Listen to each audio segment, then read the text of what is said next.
Chapter 14 focuses on long-term debt. We're going to look at bonds today.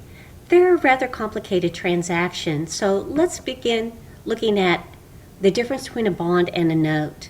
If we have a note, let's say that you go to the bank and you're the borrower, and over here is the bank.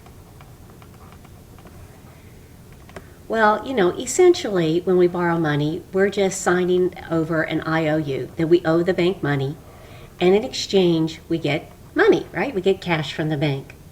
And that might happen today. And then in the future, what's the transactions? Well, in the future, then we're going to pay back the money to the bank, not only the principal, but we'll pay interest back as well. And in return, the bank cancels our debt, right? So they're going to cancel out that IOU. Well, bonds are also long-term debt. So we're going to have the debtor, or the bondholder, and instead of the bank, there will be multiple bondholders, or investors, if you will. And now you might be wondering, well, why do we do this? Well, the reason why the transaction's moving from a bank and customer situation to the debtor bondholder situation is usually it involves a huge amount of money. For instance, if you wanted to borrow $500 million, could you borrow that amount of money from one bank? Usually I would say the answer to that is going to be no. One bank alone would not want to take on all the risk of such a large loan. So this is why the bond markets were created. So again, there will be the bond market is going to be a third party to this. So a market where you can go buy and sell bonds, just like the stock market. But the transaction's really very similar to borrowing because the debtor essentially is giving up an IOU. That IOU is the bond contract.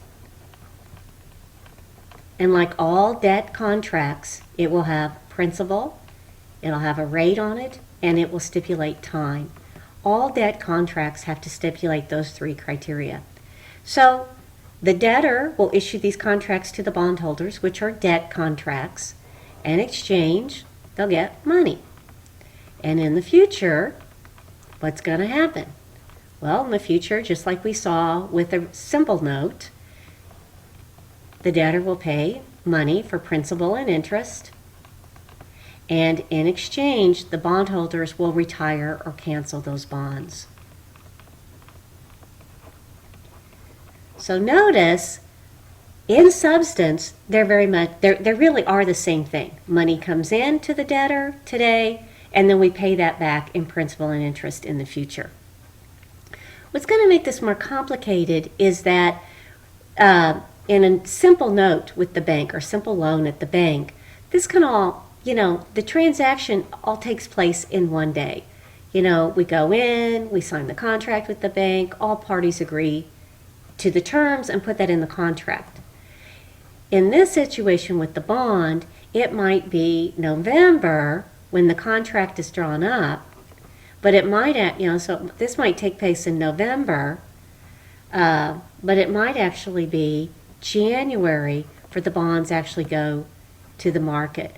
So again, it might be November when the contracts are drawn up by the debtor, but before they can take those to the market, time will go by, and it might be, let's just say it's January by the time the company takes them to the market.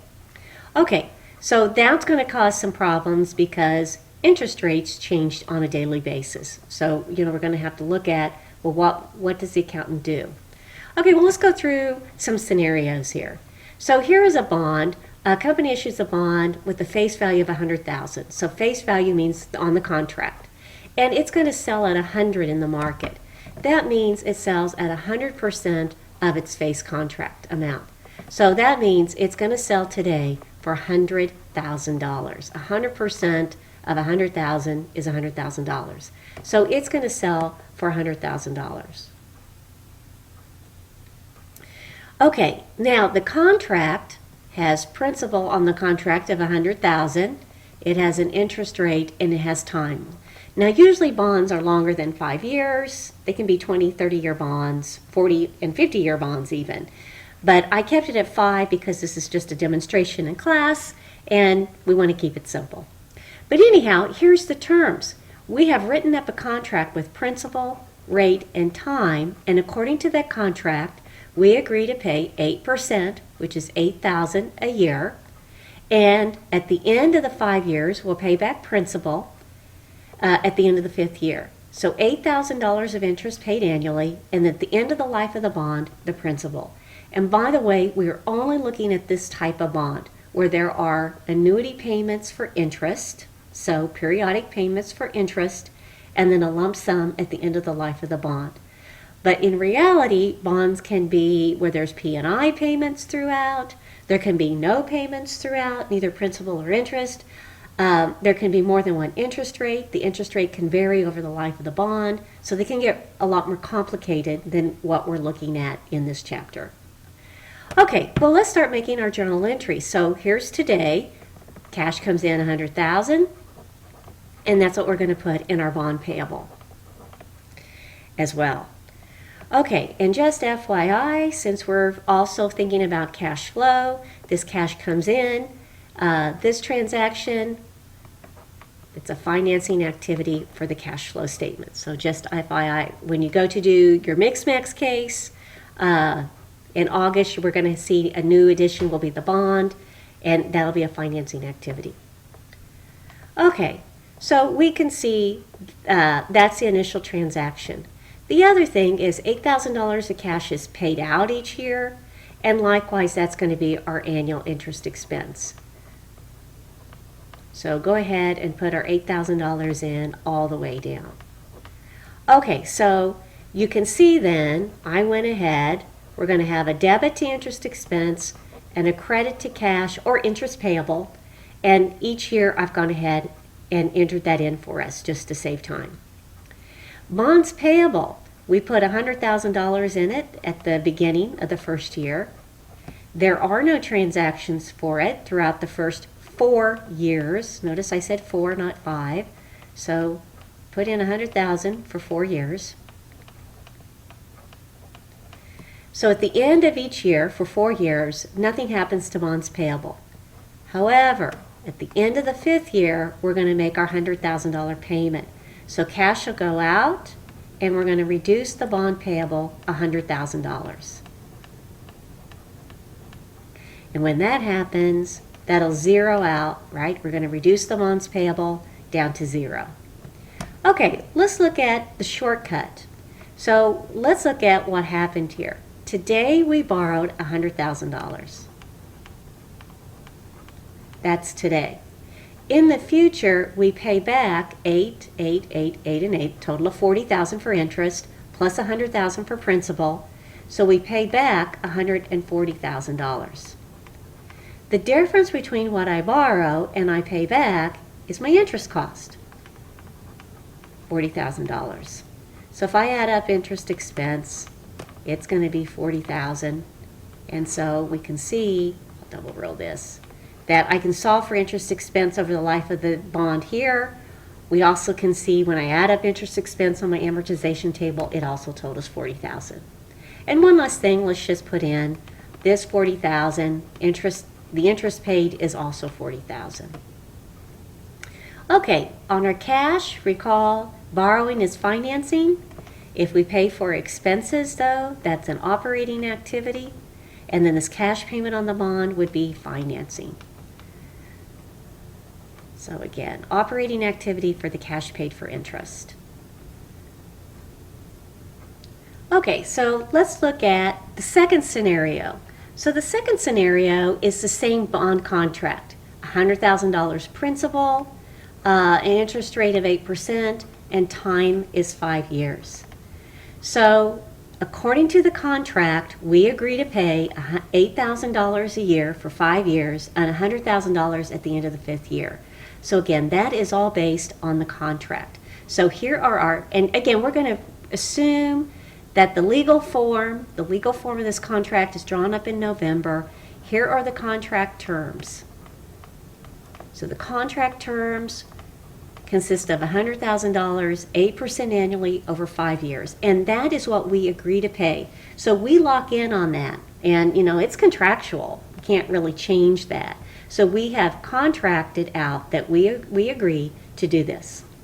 Now, when we go to the market, we couldn't find anybody that was willing to pay 100%. They would only pay 98%, which means 98% of 100,000 is $98,000. So what that means is that we only got $98,000 for our bonds, not $100,000. We couldn't find anybody that would pay us $100,000. So what's the deal? Well, let's put this into our financial calculator. Let's put these numbers down here into your financial calculator. So in your financial calculator, clear it out so that it's one payment a year. It's an ordinary annuity, so the end of the period payments, not beginning of the year payments. And let's enter in. So we have 100,000 future value. We have a present value, and you're going to want to put that in as a minus 98,000 because those are in opposite directions, right? The payment is 8,000, and the number of periods is 5. And you want to calculate interest. So what's my interest rate? So put all that in. Again, remember to put present value as a negative because it's in the opposite direction of the future value in the payments. Or you can put the future value in the payments in as negative and present value is a positive. But either way, these two go in the different direction than the present value. Okay, if you enter all that in, you should get an interest rate then of 8.51%. 8.51%. Okay, so in substance then, right, and in accounting, what's the economic reality of this transaction? In substance, this company did not borrow $100,000. It only borrowed $98,000. And the payback in the future are these cash flows. Well, mathematically, these cash flows are the payback of $98,000 at 8.51%. Okay? These terms right here are the payback for $100,000 at 8%. They're also the payback for $98,000 at 8.51%. So what's going on? Well, here's our interest formula. Notice the amount of cash paid stays the same. At $8,000, time is the same. So what happened in the market, interest rates went from 8% in November to 8.5% here in January. So rates went up. So now let's look what happened to the price of the bond. We had a contract price of $100,000, but by January the price had gone down to $98,000. So in the bond markets there are these two market variables.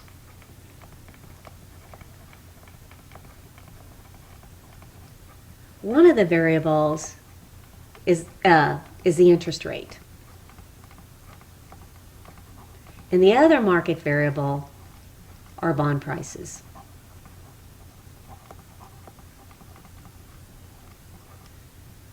So we can see if rates go up, prices have to go down in order to keep everything mathematically in equilibrium. So here's another way of looking at it. The face rate was 8%, the market rate 8.51%. So the contract rate is less than the market rate. Face amount, $100,000, market price, $98,000. So the face amount is greater than the market price. And again, we can see there is this inverse relationship between rates and prices for bonds. Let's look at the journal entry then for this $98,000. So cash will come in, $98,000. We will put the face amount of the bond in bonds payable. So we're going to record face there. Obviously those don't equal. We need a debit of $2,000, and that debit is going to be an account called discount on bonds payable. So it's the discount, the bond sold at a discounted amount of $2,000, and that is a contra liability account.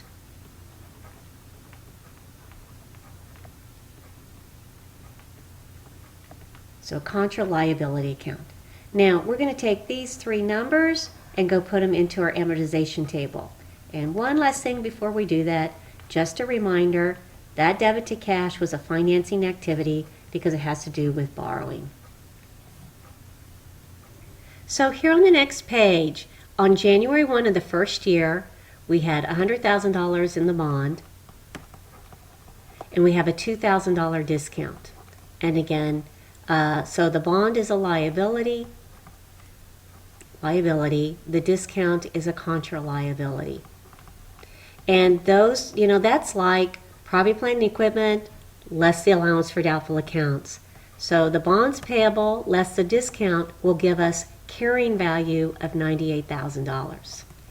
So again, all of this, those three columns are what we're going to see on the balance sheet for bonds. So we have the bonds payable less the contra account netting to carrying value. And when this was long-term assets, it would have been, here's property, plant, and equipment, less the allowance for doubtful account, less the accumulated depreciation, and then the $98,000 was book value. Instead of calling it book value with it being dead, it gets called carrying value. But in essence, it's the same concept. Okay, so I'm going to have you fill this out by hand, but I'm going to move over and do a lot of these calculations in Excel. So we did the beginning of the year. At the end of the first year, you're going to move over your $98,000 to beginning carrying value. And the interest expense. Interest expense is based on what we really borrowed, which is our carrying value, at our real rate, which is our market interest rate of 8.51%. The cash payment, just to skip back here, we know the cash payment each year is this $8,000. So you can go ahead and put that in.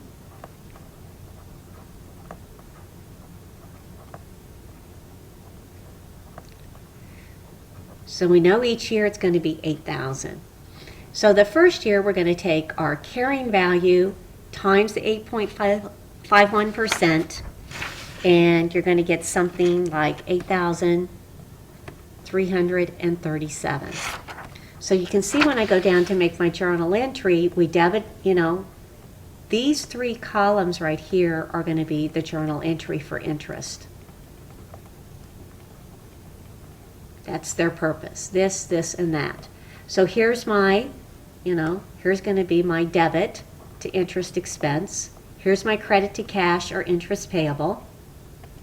So we have our debit to interest expense, credit, cash. Those don't balance. I need a credit, and the credit is going to go to the discount. So the difference between these two is my amortization. Okay, so we have these three entries. Let's go over to the discount. Well, recall we started with $2,000, right? On the prior page, we made a journal entry debiting the discount $2,000. So we're going to put that in there. Then post your credit of $337 there. Okay, and that will give us an ending balance of $1,663. Okay, that $1,663 will go up here. Nothing happened to bonds payable. It stays at $100,000. And then I take $100,000 minus $1,663 to get the carrying value, $98,337. Okay? And I'm going to do, get you started on the next line, and then I'm going to let you just finish this out manually. So then that ending carrying value becomes beginning carrying value, and you start the process all over again. I'm going to take this carrying value times 8.51%. You should get 8366. The rounding may be a little different with your calculator than what I came up with when I did it on Excel. So you can see you're going to have check figures down here. You should be within $1 or $2 of these, and the only reason you're not exactly have the exact same number is rounding difference from Excel.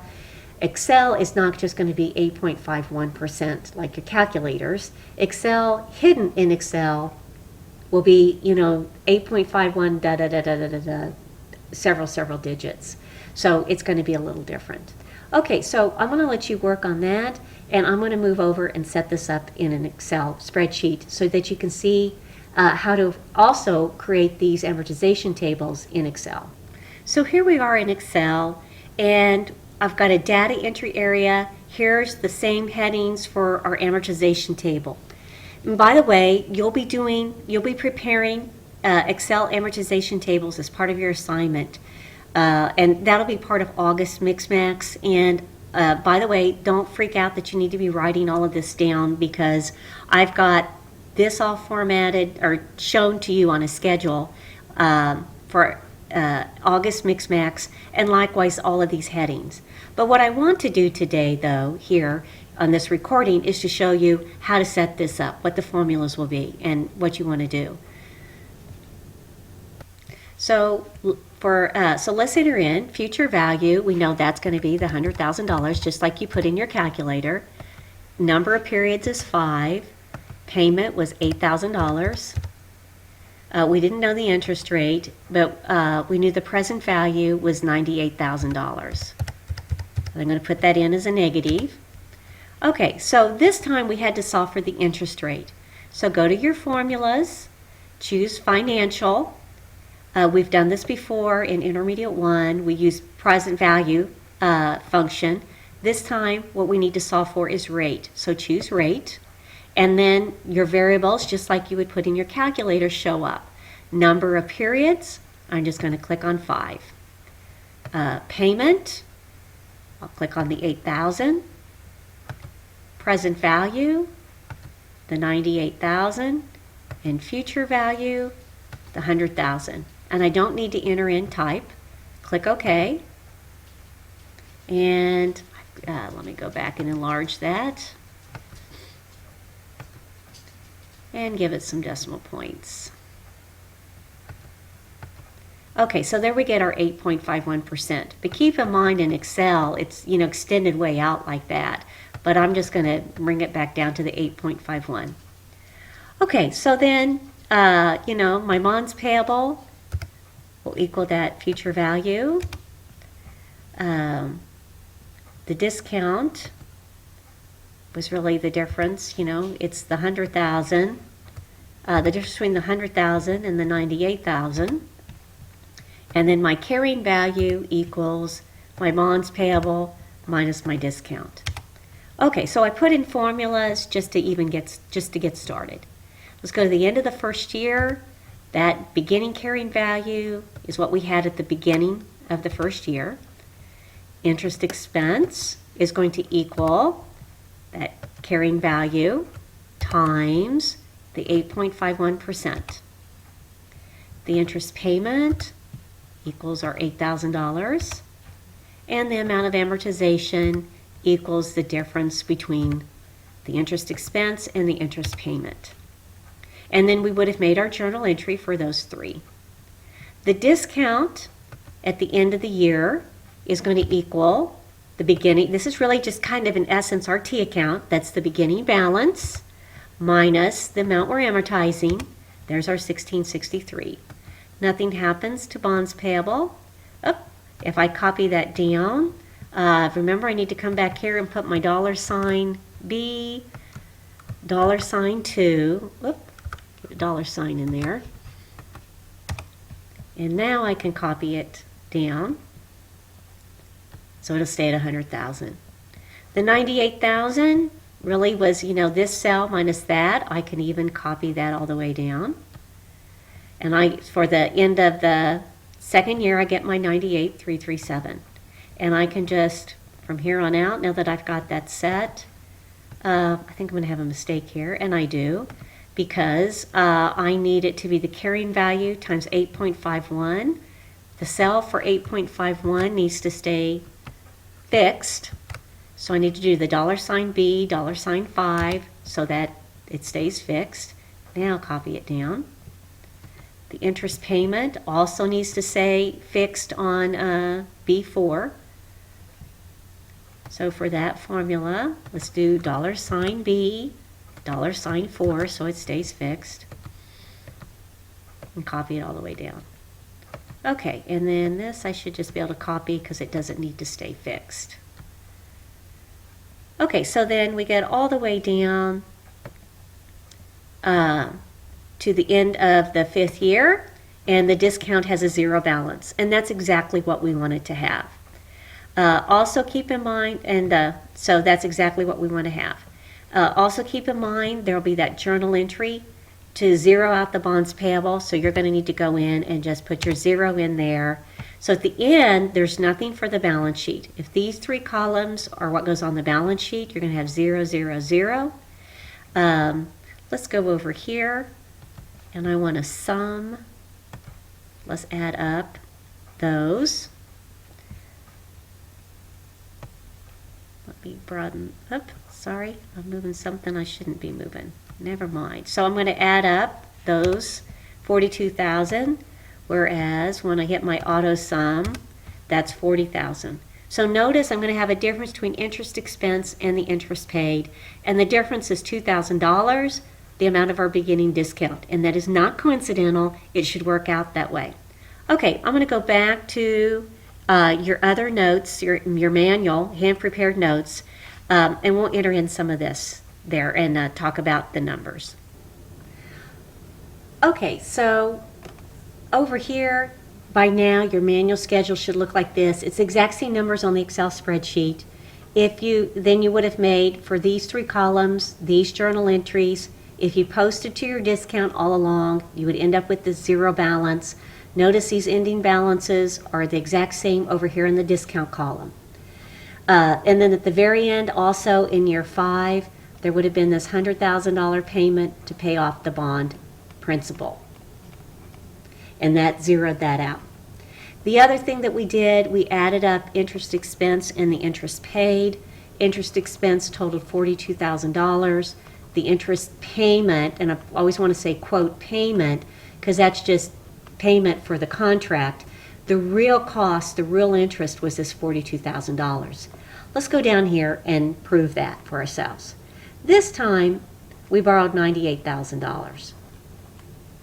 So let's go back and take a peek. We borrowed $98,000 today. Here's the $140,000 payback in the future. And so the difference is $42,000. So the interest expense over the life of the bond, we can see is that $42,000. Okay, our third scenario. Again, the contract is the same. We've got the same terms. We write up these contract terms, $100,000, 8%, 5 years. And that's the legal form. So we promise to pay $8,000 a year for 5 years, and then this $100,000 at the end. Now, when we went to the bond market, rates had gone down. So keep in mind, there's always two variables in the market, price and rates. And in example number 2, we actually ended up having to solve for the rate. And here in example number 3, we're going to be solving for the price. So I've kind of mixed those up for us. So this time we know the interest rate. So what do we know? We know future value is $100,000. So turn on your calculators again. $100,000, payment is $8,000. The interest rate, the effective interest rate, what we're really borrowing is 7.02%. So 5 years and 7.02%. Okay, and then go in, enter all of this in, and compute your present value. And you should get $104,016. So what has happened is that interest rates went down, right? Because the face rate is 8%. That was going on in November, but by January, rates had gone down to 7.02%. So in order to counterbalance that, bond prices went up. Again, this inverse relationship. So the face rate is 100,000. The face amount is 100,000. But when we went to the market, bondholders were willing to pay $104,016, and actually we'd be very happy about this, wouldn't we? So here we have again the inverse relationship between rates and prices. So when rates went down, bond prices went up. If you're the debtor, that's good for you. Okay, so let's enter in. We would have sold those bonds today for $104,016. So what's the economic substance of this transaction? We didn't really borrow $100,000. We borrowed $104,016. And we didn't borrow at 8%. We really got that much more money because of the lower rates, 7.02%. So let's put it in our journal entry below. So cash is going to come in $104,016. We put the face amount of $100,000 in the bonds payable. This time we need a credit to balance, and that credit is going to be to an account called premium on bonds payable, and it's merely an additional liability account. Just a reminder, this is a financing activity on the cash flow statement. Okay, so let's take these numbers and go put them in our amortization table. So we're going to start out with bonds payable of $100,000, premium of $4,016, and this time, because these are both liabilities, we add those together to get our carrying value of $104,016. And again, that's all going to go on the balance sheet. These three columns will be for our journal entry. So carrying value, beginning of the year carrying value, and you just do the same process. I'm going to take carrying value, the market rate, this time is the 7.02%. We know that the payments each year, I have to put that in black, the payments each year, the $8,000. So go ahead, manually fill this out. Here are your check figures. The first year, when you take 104,016 times 7.02%, you're going to get 7302. So when I go down to debit my expense for that, credit my cash for the 8,000, you're going to find you need a debit to balance, and you're going to debit the premium. So if we started with 4,016 in the premium, post your debit of 698, and so then that will leave you a balance of 3318. And again, I'll let you fill that out. I'm going to stop here for a moment, and I'm going to pull open my Excel and work it through for you that way. Okay, so here we are in Excel. I've entered in the variables, future value, number of periods, payment, and the market interest rate. You'll go to your formulas, financial.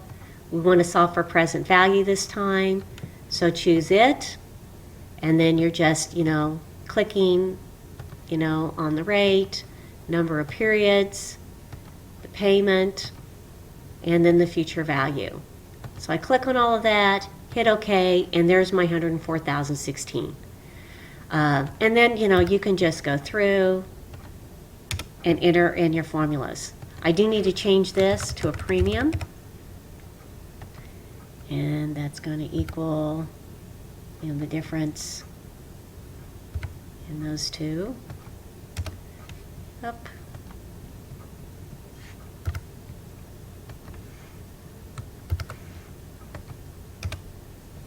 Okay, what am I doing here? Okay, I don't really want the premium to be a negative, so I'm going to do minus and then put brackets around those. So a minus B2 plus B6, and I get that to end up being a positive number. Okay, and then just, this time I add the two together and just entering in my formulas. And I'm going to stop for now. I'll go ahead and fill this out so we can look at the numbers, but I won't spend a lot of time on it here for the recording. Okay, so I went ahead and filled it out. You should have done it manually, but again, all it is taking, our interest expense is carrying value times the 7.02%. We have the $8,000 interest payment, or the amount paid in the form of interest each year. The difference between these two is the premium amortization. So the premium goes down by that amount each year. And then the carrying value is just adding bonds payable plus the premium. I also want to use the auto sum and add up the interest expense versus the interest payable. And if I were to solve for the difference in those two, I'll get the 4,016. And notice again, that is the premium that we started with, and that's not coincidental. Okay, so here is your amortization table. Let's go back and look at your notes. One last thing, so all of these journal entries would have agreed with the Excel spreadsheet. Also, lastly, you would have that $100,000 payment for the bond. And then, again, you would have added up interest expense. You've got $35,984 versus the cash payments in the form of interest. This really doesn't mean, these aren't the full, they're just the contractual interest payment. Okay, so let's go back and compare what we borrowed. So here we borrowed $104,016. We paid back $140,000. So we borrow $104,016. We pay back $140,000, and the difference is $4,016. And again, that is not coincidental. Oh, hang on just a sec. I did not do that right, did I? Yes, the difference is not 4,016. Sorry about that. Bad arithmetic, isn't it? The difference is 35,984. 35,984. Okay, and then so I could have done it the long way, figure out interest expense year after year after year. Here's the shortcut for figuring out what interest expense would be. Okay, so we have gone through a bond that's sold at par or face value. We've looked at a bond sold at a discount, and we have looked at a bond sold at a premium.